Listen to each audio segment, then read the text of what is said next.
జ్ఞానం చేసిన పాపానికి క్షమాపణ ఉంది, నువ్వు చేసిన పాపానికి క్షమాపణ ఉంది, కానీ నీ కొడుకు చేసిన పాపానికి క్షమాపణే లేదు.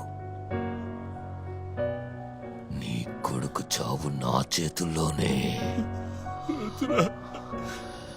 ఇది నా కొడుకు మీద, నేను కొలిచే ఆ దేవుడి మీద ఒట్టు. ఆమె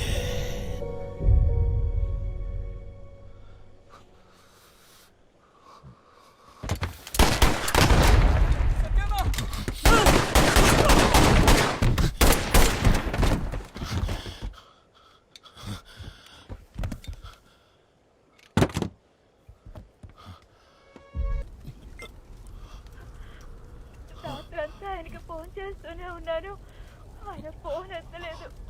ఏదైనా సమస్య అన్నయ్య? సమస్య లేదు, కాస్త మందు ఎక్కువైంది. మాట్లాడి సర్ది చెప్పారు కదా. వచ్చేస్తా, నిద్రపోయినట్టున్నాడు. అన్నయ్య ఇల్లంతా పోసిపోయిందన్నయ్య.